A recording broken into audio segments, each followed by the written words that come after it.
I know that there are so many of us out there who are taking care of spouses, children, bosses, teams, and somewhere along the line, we are getting ourselves pushed way down. So we don't even know who we are anymore. So we are going to stop doing that, and we are going to take back our power.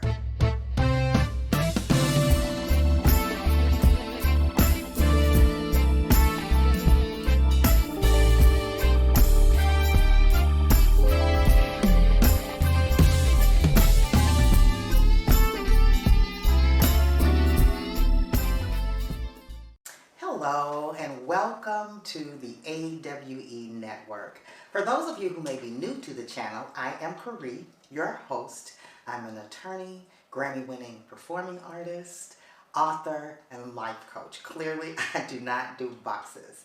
I've been in corporate America for over 20 years, navigating that while also navigating other careers and doing them successfully, I humbly state.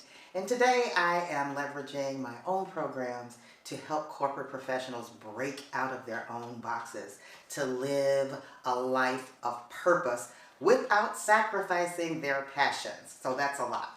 So today I'm really excited to tell you all about a new program that I am launching called the Empowered Woman's Masterclass. I am so excited about that, and we're going to be talking a lot about that on the network. You all know, as women, we find ourselves getting stuck in ruts, particularly as corporate professional women. We find ourselves in a rut and kind of getting lost in who we are. So we're going to take back the reins and empower ourselves so that we can live that purpose-driven life. Let me talk about a few things, share with you some of the things that we're going to be talking about. First, knowing yourself. That is so important, knowing yourself. I know that there are so many of us out there who are taking care of spouses, children, bosses, teams, and somewhere along the line, we are getting ourselves pushed way down. So we don't even know who we are anymore. So we are going to stop doing that, and we are going to take back our power. A part of that is understanding your passion. What gets you up in the morning? You know, what is it that you care about? What makes you smile? What makes you feel like, oh my goodness, I could do this every day without even getting paid? But we don't want to encourage that either. So we're going to talk about that, and kind of corollary to that, we're going to be talking about our saboteurs. We all have them, and we've all heard people talk about self-sabotage. But what you may not realize is that there's more than one saboteur. There are 10 of them. So we're going to be talking about something called positive intelligence, and how we can first identify our saboteurs, and then how we can proactively defeat those saboteurs. So I'm super excited to talk about that. We're also going to be talking about knowing your environment, whether that is your home environment, the community environment, or the corporate professional work environment. It's so important to understand where you're sitting and how where you're sitting relates to who you are and what your passions are. And more importantly, when you need to find out how to shift. Sometimes it's important to shift your environment. So we're going to be talking a lot about that.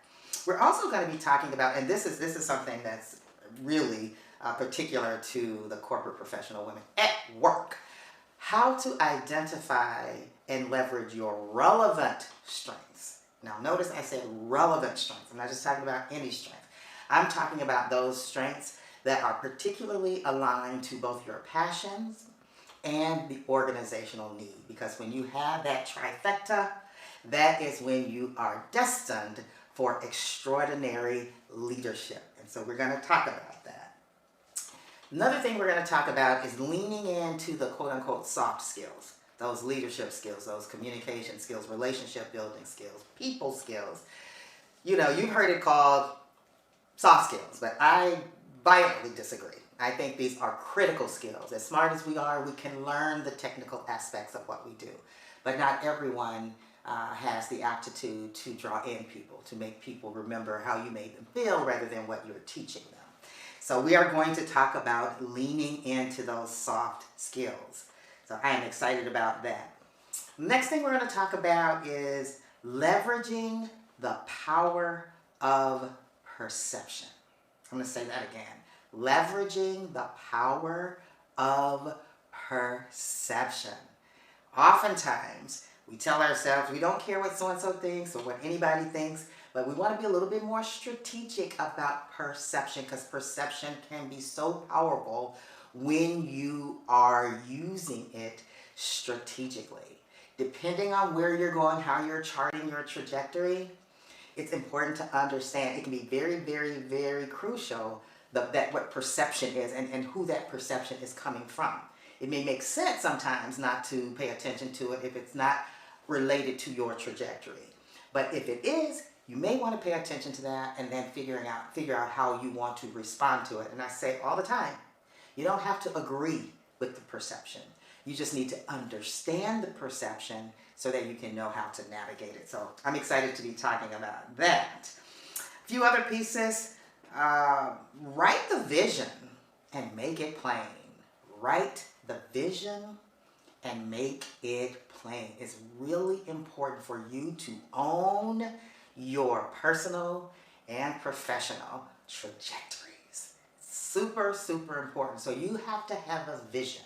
You gotta have a vision of what it is you want, how you see it playing out, and write it down. A lot of times you hear if you can conceive it in your mind and believe it, you can achieve it. I like to add in there that you ought to write it down and also speak it, because it becomes more real to you, and then you put that energy out, and that energy that you put out comes back to you. I'm a big, big, big fan of vision boards, and I can assuredly say that every single vision that I have had, that I have put down on a vision board, it has come to pass. So we are going to talk about some tools that I have for you as you write your own vision and make it plain. Next thing I would say is lead from where you sit. You don't always have to have a title. And when you're looking to accelerate your career, you might want to kind of rethink how you're looking at that. Like, you're not necessarily chasing titles. You're looking to expand your leadership opportunity and looking at different ways to add value. The titles and the dollars that come with that will take care of themselves. So lead from where you sit. Look at your, and that's why it's important to know your strengths first and to know yourself.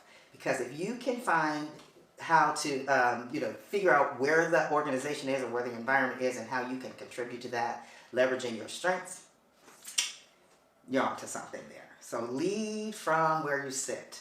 So we're going to talk about that. And then I would say, well, I was gonna stop, but it's a couple more pieces that I want us to talk about. Is position. Well, before you position, create your personal board of directors. You are the CEO of your life, and you ought to be the CEO of your career. Okay?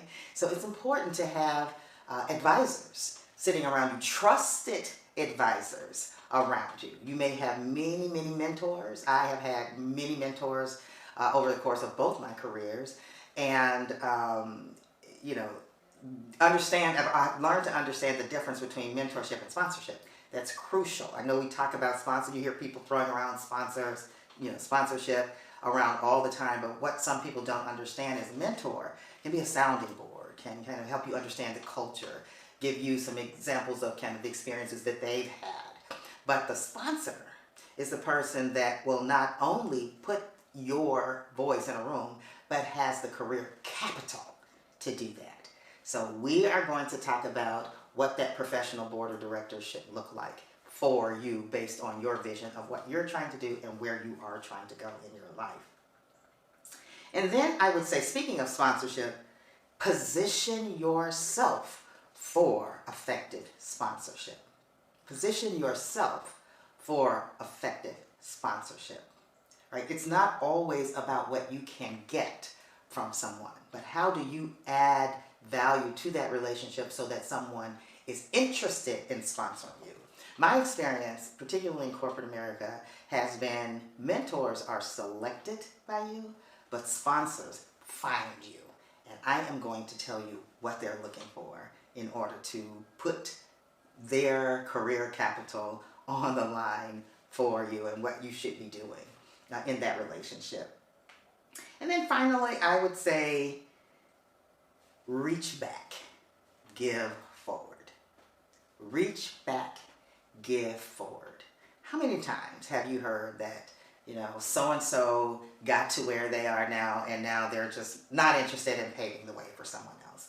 I am a big, big believer in energy and throwing things out and giving things out so that it comes back to you. Because I believe that if you're not doing your part, that disrupts that whole flow of energy. So we are going to talk about reaching back to make somebody else that's coming behind you a better leader than you are today, paying it forward. So all of these things are part of the Empowered Woman's Masterclass. We're going to have a great time talking about this, and we're going to touch on it. But of course, if you want to go deeper, there is an opportunity to sign up for the actual class itself. Those people who are on the network will get some great content, but going deeper, we'll have to go to www.cores, like Sam Cotton.com, and sign up, and we can talk a little bit more personally. And I'm so excited because these 10 things that I have named today are 10 things that you can do today to start to change your personal and or professional trajectory. So join me. I know it's going to be a great, great time. I can't wait to get involved with the dialogue. I can't wait for your Q&A. It's going to be a great, great, great experience. So until then, enjoy the journey.